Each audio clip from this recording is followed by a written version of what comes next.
Hey everyone, so yesterday was the showcase for Tyler Update 4 that's coming out next week, and they posted the Tyler Update 4 patch notes right away after, so I wanted to go over both with you today. I'm gonna be pretty brief on the showcase. Most of it was stuff that we already knew. All the monsters they've talked about were expected but look pretty fun. Hogmazios looks like a fun fight, so is Jindaad, and I'm looking forward to see what AT Arcbelt is gonna be. One thing that was interesting that I talked about during the showcase was the Gogmazios weapons, which we knew would be upgrades to the Arthean weapons. And it looks like they're getting 3 layers of upgrades. So the first one is gonna be choosing what they call the focus of the weapon. So during the showcase they showed a great sword, so I don't know if it's gonna be the same for bow, but during the showcase they showed 3 focus. The first one was the attack focus, and that was plus 10 raw and minus 15% affinity. The affinity focus was plus 10% affinity and minus 10 raw and 10 elements. And the element focus was 50 elements and you only lost 5% affinity. So again, I don't know if those are the final numbers or if they're gonna be the same for bow. At a glance, it looks like the element focus is gonna be the best for bow, but we'll have to see next week, do the numbers and see everything stays the same.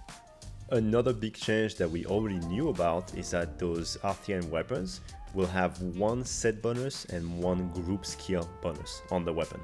So if you've played World, it's gonna be the same system as Safi weapons. It doesn't give you the whole bonus, so for example, if you have the Gormagala set bonus on the weapon, it only gives you 1 point. So if you wanted the 2-piece set bonus, for example, you can have only 1 piece of Gormagala armor and have this weapon with the Gormagala set, and that's gonna give you the set bonus. So it counts as 1 piece of armor for the set bonus. It also gives you 1 point in a group skill, so that's something like Guts. So for example, you could get Guts with only 2 pieces of Arc Tempered monsters and 1 point of Lord's Soul on this weapon. So all in all, this set bonus and group skill point is going to open up builds a lot more, and that's going to be a big part of the power creep from next week.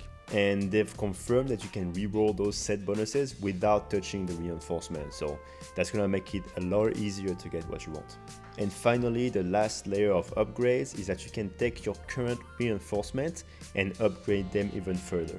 So I'm not exactly sure how the system works yet. You can either keep the reinforcement you already have, so if you have a perfect bow, you're not gonna lose those reinforcements, but you can reroll if you want to, so it's really up to you.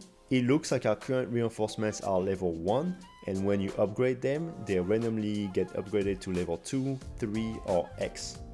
I'm not exactly sure if there's a cap on how many X you can get. In the showcase, they showed some weapon had 3 X reinforcements, which is the max. I don't know if you can get all 5. I'm not sure exactly how it works, but that's pretty much how it is. Okay, that's pretty much all I wanted to address with the showcase. Obviously, they've talked about more things, but if you want to see the whole thing, I'll let you do that. What I want to talk about is the patch notes.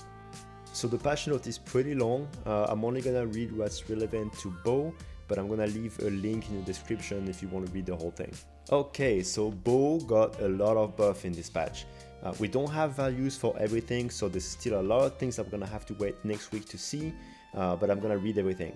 And we're gonna start actually with the 3rd buff, and it says that they've buffed Charge Shot, Power Volley, and Thousand Dragons, both the raw and elemental scaling. I'm very happy to see this. I think bow's damage right now is a bit lackluster, it's pretty weak, so I'm really glad to see that it's getting buffed across the board. I'm just gonna be cautiously optimistic. They've buffed bow in the past and the buff was very small, so I'm hoping it's a more significant buff this time around. Now for the 1st and 2nd buffs, it looks like they increased the raw damage of Dragon Piercer, Arc Shot, Tracer Arrow and Fuse Arrows. Now what I think they've done is they just scaled it up so it's on par with the buff that the other attacks received. I don't think it's gonna be stronger than what it is now, relatively speaking. I think it's gonna be the same. It's just that because they buffed the rest, they just scaled up those attacks so that it's the same. I could be wrong, of course, but that's what I'm guessing. Now the next buff is to Coatings, and it looks like they've buffed Power Coatings and Piercing Coatings, which I'm very happy about because Close Range Coatings has been the best since the beginning of the game, and there was no reason to use Power Coatings or Piercing Coatings. Just as a reminder, close range coatings is 40% more roll damage currently, and power coating is 30%, and piercing coatings just does basically no damage. So I'm happy about this buff. I would have done something different because, even if they increase power coating's roll damage, right now it's 30%. Let's say they put 35%, but close range coating is still gonna be better. So, we're still gonna use that whenever we can. And even if they do 40% or 45%, we're still just gonna use the strongest coating, whichever one it is. I think a more interesting approach would have been to keep power coating 30% more roll damage, but also give it more elemental damage. That way, it would open up possibilities where it's better on elemental matchups, and close range coating would be better on roll matchup. But it looks like it's not the way they wanted to do things. So, power coatings is getting buffed. I'm not gonna complain about this. Now, piercing coatings right now is very, very, very bad. So, we'll see how much they buff it. My expectations is that it's still not gonna be good because right now it's really bad. But who knows? Maybe they buffed it by a good amount and it's gonna be more viable. We'll see. Also about coatings, one thing that I did not expect is that they increased the reload speed of the coatings. I'm not too sure why they did that. My guess is that a lot of people complained that it was tedious to reload every 10 shots, but it's such a integral part of the bow in Wilds that they could just not remove this. So the next best thing was to make the reloading faster. It's already really fast, so we'll see next week. I'm not gonna complain about this. This is all great, so I'm happy to see this. I was just a little bit surprised that they did that. Okay, the next buff I'm actually very happy about, and it's about the Tracer Arrow. So if you've played the beta, maybe you know that after a dash, you could cancel the Tracer Arrow animation and shoot directly your Tracer if you wanted to. And then they got rid of that. And right now in the current game, in the live version, it's very clunky to put a Tracer Arrow. You have to draw an arrow and then draw a Tracer. It takes forever. Me personally, I think that Tracer is a bit niche, okay? It's not the best all the time, at least in the current version of the game, but it does have use cases and I actually use it quite often. So making it a lot easier to use, I'm very happy to see this. I think it's probably one of the changes that I'm the most excited about in the patch note, to be honest. The next two are just bug fixes. They fixed an issue with Power Breaker and an issue with some animations. Apparently you were not recovering stamina at the expected rate, so they fixed those two issues.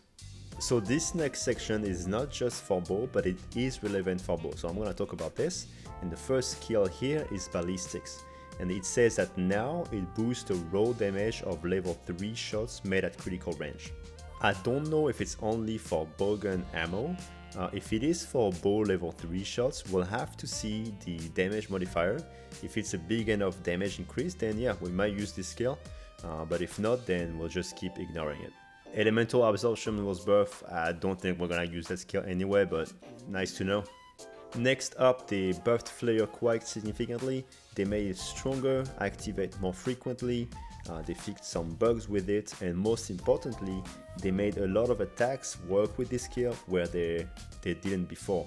So for example, for the bow, only a few attacks used to work with this skill, and your main attacks didn't. So that's Power Shots, Power Volley, and Thousand Dragons. And now they do. So this skill is definitely gonna be a lot better. Are we gonna use this skill now? I don't know, time will tell.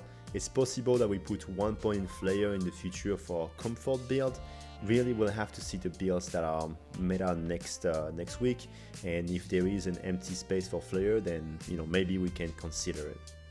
Next, they buff a bunch of the lower rarity armor set bonus, so stuff like Bad Blood, Protein Fiend, Scorcher, and White Flame Torrent. A lot of those skills are not very good, so I don't think we're gonna use them in the future. Stuff like Scorcher, potentially, we'll have to see the numbers. Without seeing the numbers, I can't tell you anything, but potentially, that plus the fact that all of the Rarity 6 armor are getting buffed, because now that we can transcend them, they're gonna get more decoration slots, which is a big deal. Okay, so potentially the Rathalos armor are gonna get better, and if Scorcher gets buffed enough, I can see a world where we use that for some matchups. But maybe not, we'll see next week, we have to see the numbers. Now, the issue with White Flame Torrent is, okay, the skill is not bad, but it's tied to the Zoshia bow. And the bow was already kind of subpar, and now that the Arthean bows are getting buffed, like crazy, I really don't think we're gonna use a Zoshiabo anytime soon. Okay, and the next part I already talked about, all those skills, so flares and the next skill that are on this list now procs out of more attacks for each weapons. So for bow it matters because right now in the current version of the game, a lot of the main attack for bow don't proc those skills. Okay, so the fact that now your main moves will proc those skills should make them more viable. So obviously next week we're gonna get a lot of power creep, and I'm glad to see that even beyond the power creep from the title update, they made buff to the bow's moveset and quality of life. So I'm happy to see this, and I'm very excited for next week. Just a heads up, next week and actually on the day of the title update, I'm actually moving to a new place. So I'm gonna do my best to to do the research and the farming and the recording as soon as possible, but it may take me a day or two more than it usually takes me. So forgive me for that, but I can't do any other way. Okay, thank you for watching, and I'll see you guys next week.